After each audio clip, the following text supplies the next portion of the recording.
Hi, my name is Barry Crampton. Today I'm going to show you around our Land Rover Freelander, then I'll take you for a ride in it, but first I'll tell you a little bit more about it.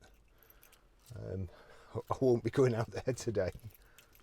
It's a Freelander 2 2.2 SD4 HSE Luxury, four-wheel drive of course, 2013 on a 13 plate. Has done 54,796 miles. It's got a full service history, and fuel economy. Urban 32.5 miles per gallon, ex-urban 48.7 miles per gallon, and combined is 40.4 miles per gallon. Has a 0 to 60 time of 8.7 seconds, a top speed of 118 miles per hour out of 190 brake horsepower, 4-cylinder 16 valve engine. Road tax 6 months is £145.75 and 12 months is £265. Okay, I'll just tell you the service history. I don't think I could have printed it in a more microscopic font if I'd have tried. On the 17th of 6, 2014, 10,582 miles, Land Rover vehicles, Corby. 12th of 6, 2015, 20,835 miles, Hunter's Land Rover Preston. 7th of 5th, 2016, at 32,795 miles, Hunter's Land Rover Preston. 2nd of the 5th, 2017 at 42,122 miles, Hunter's Land Rover Preston. 12th of the 4th, 2018 at 43,475 miles, that was Kentdale Land Rover Kendal. And on the 26th of the 4th, 2019 at 44,605 miles, Arnold Clark Morecambe. So, full service history. We've got the two Range Rover keys there. It's keyless go, so long as you've got these keys on your person and in the car, and just foot on the brake, press the button, away we go. Good specification, lovely car, not being cleaned yet. This is just as it's come in. I've driven it to take photographs, and I'm part way through the video now, and it drives absolutely beautiful. It's a shocking day outside, absolutely awful, and this is just the type of day that you want to be in a Land Rover product, especially one of the high spec ones like this. For instance, we've got heated seats there, and we've also got a heated steering wheel and heated front screen as well as heated back screen as well. We've got the glass panoramic roof. It's beautiful leather, and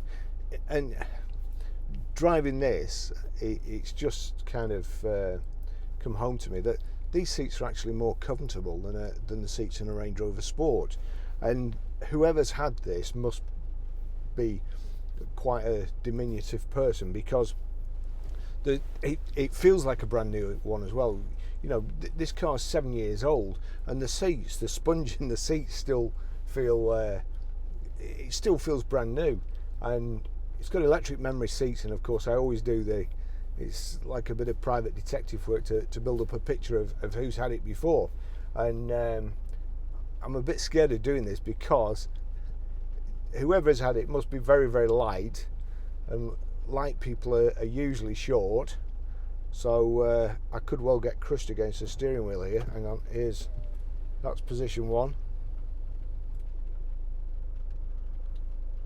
Not too bad. Position 2, again the seat moves and the mirrors move as well. That's position 2, and then position 3. Now, although that's a strange position, that suggests to me that whoever's had this car couldn't give a toss about anything. He's actually got one of his seat positions in a position to have a kip, so he must regularly just have a snooze in his car. He's not going to be racing anywhere. I doubt very much whether this car's been over 2,000 revs in its life. So hang on. I'll just get back to something near. There we go. And we've also got, let's just see, height and reach adjustable steering wheel as well. Let's just get that down there, and yeah, it will go down a bit more. I thought it would. I'm now, it's freezing outside, and I'm now boiling in here. The heater's fantastic. So we'll get going. And another startling conclusion I came to before is that this having the 2.2 engine in, the old 1.8 Freelanders used to feel a bit light on the front end for me, and the ones with the diesel engine, obviously quite a bit heavier, seem more planted at the front. This with the 2.2 engine in, and the Range Rover Sport's got a 3 litre engine in, I'm loath to admit it, but I think this actually might drive better than the Range Rover Sport. I prefer the Range Rover Sport, the size of it, because you know, if you're approaching a vehicle waiting to pull out, with this it's a bit more compact, and they'll pull out in front of you and you have to slam on. But in a Sport, they'll think to themselves, if he doesn't stop, he's going to kill me. But the suspension, it's probably better suspension.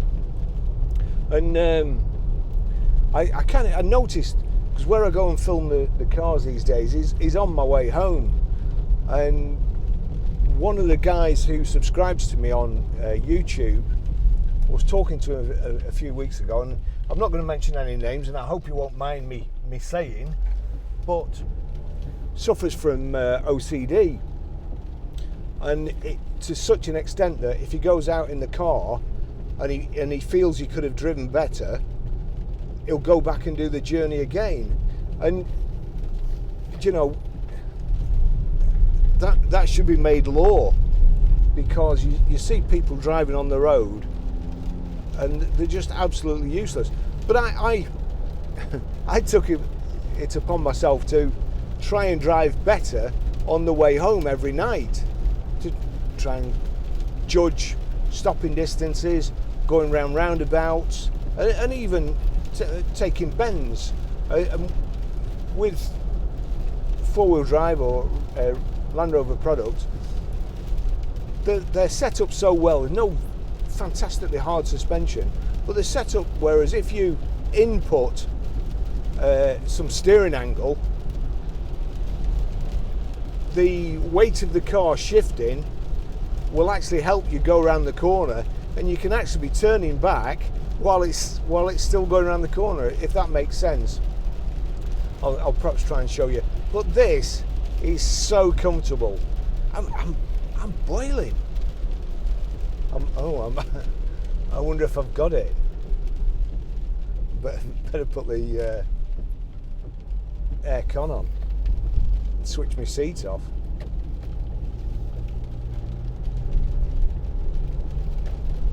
There we go. It's effortless driving.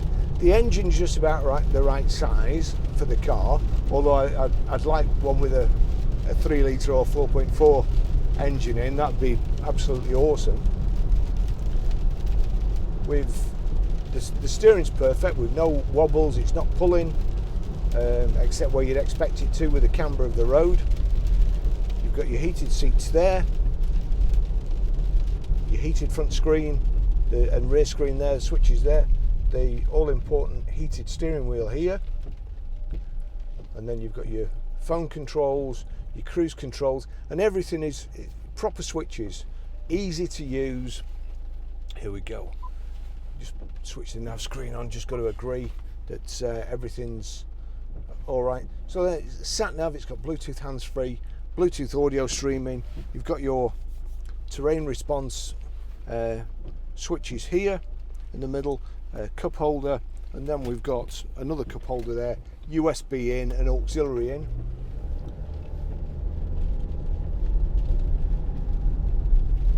I'm not quite sure about Sai here, what he's going to do. I've got a funny feeling about him. This bend up here is awful. It really is. It's not one you want to take at any speed in any car.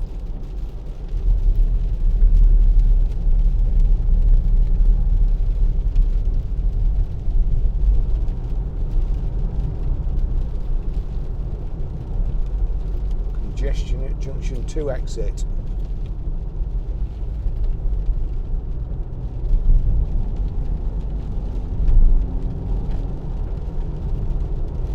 But you're just that bit higher up, the suspension's better, you're even above the spray off the wheels. If you can actually, hopefully you'll be able to see in the mirror there, the height of the spray coming off that truck would envelop most cars.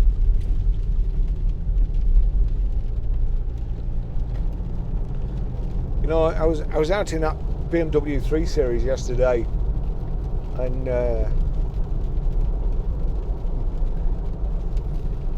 I'd shift it out of the way to get in this. If I was going anywhere, I would honestly move it out of the way to get in this and be nice and comfortable.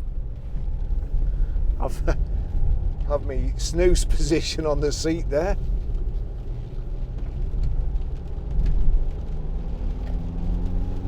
It's fast enough for anybody. You can knock the gear selector over there, change up like so, and down by pulling it back. But the gearbox is so well mated to the engine, there's just no need to move it out of drive at all. We'll just put the set the cruise control there, so that's set. I don't really want to move out, but this vehicle's coming up, so we're just doing a little bit less than 70, and it's about 1750 revs.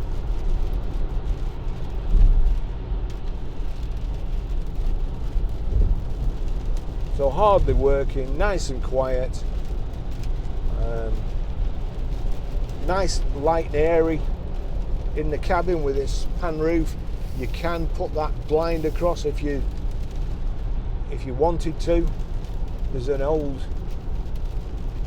8 plate there. I'm sure it's not on the trailer because it's broke down. It's obviously being delivered to a new customer. Let's get past.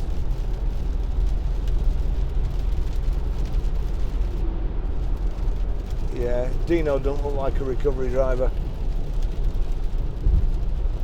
And I would normally dread coming on this motorway, especially here in this weather. As you can see, if you look up there, you can't see the cars. They're disappearing in spray. And we're fine. So nice and comfortable.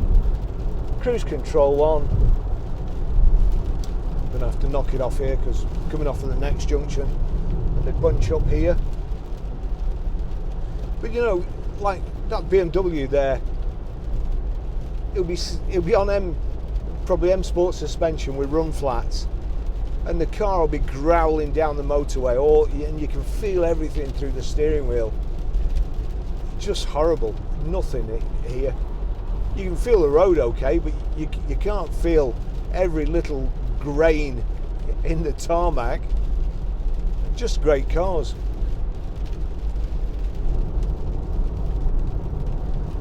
We've got power folding door mirrors there, your electric window switches. It's got Isofix rear child seat anchor points on the back seat there. You've got 3 inertia reel belts. You've also got a rear centre armrest. You've got these front central armrests which are also adjustable underneath here.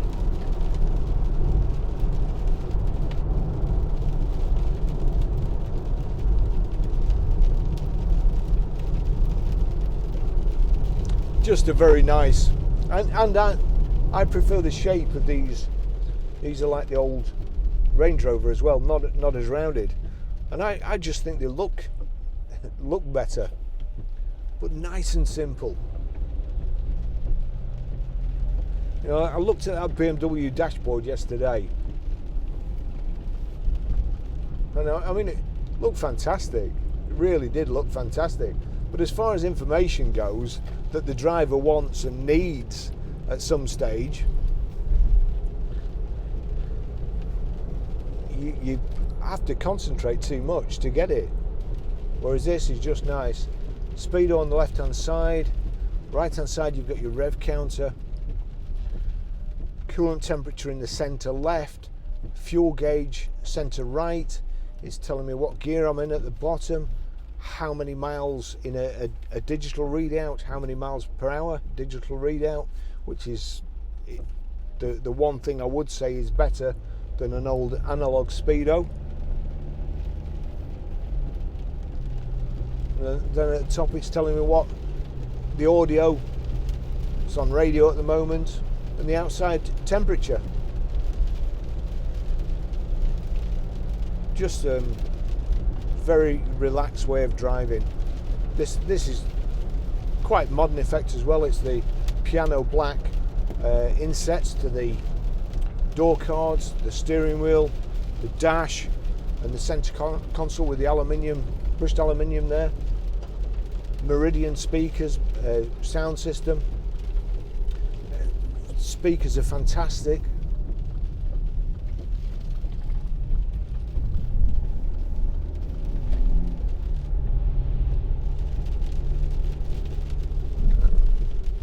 Well, I'll just let this just slow down. There's nothing behind me. Let this wagon go.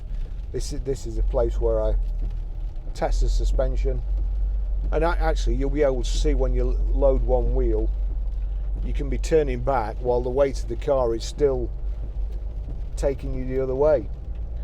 And no doubt where people would say that's a negative thing, the people who like hard suspension, I prefer it. So here, load the front wheel, and while it's still turning, we can be turning back and just rock through the bends, or gently sway through the bends. Brilliant cars.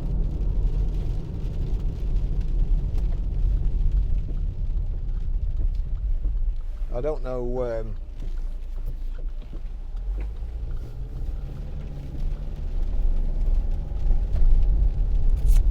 I'm just trying to think my top three. Range Rover Sport or Vogue. Probably Vogue, then Sport, then Discovery, old shape Discovery, and then Freelander.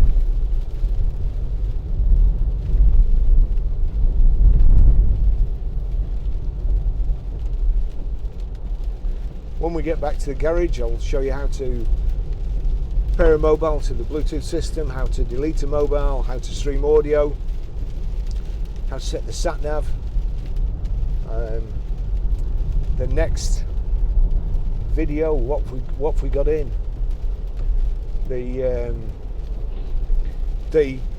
Freelander we had the other day, that sold the day after the video came out. We had 2 people wanting that, so the video was very, very popular as well, so I'm expecting this one to be. It's in I'm going to call it Kingfisher Blue, but it could be anything. It's a blue metallic. It's a very popular colour. We had a Range Rover Sport in this colour, and somebody from Devon, I think Taunton, Somerset, they had been looking for one for months. We got that in and they bought that straight away, specifically because of the colour. Nice rich colour, good combination with this charcoal leather as well. It's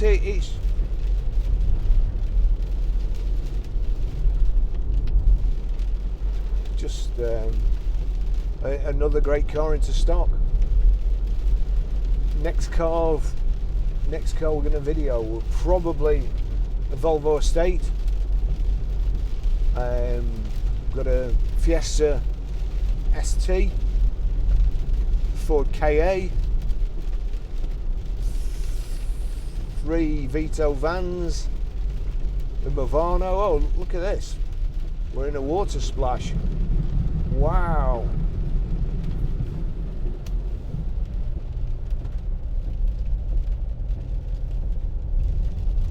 Me and dead owls don't give a hoot. Big water splash. Now he's going to struggle.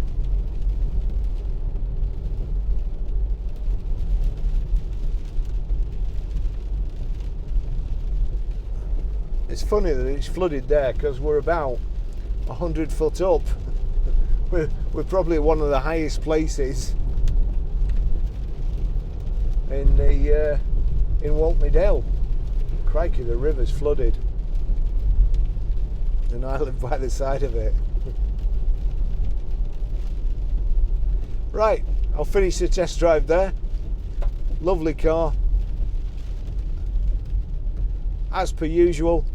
And as people commented, whenever I'm doing Land Rover product, I've always got a smile on my face, so it's probably hard to tell, but they're just so good.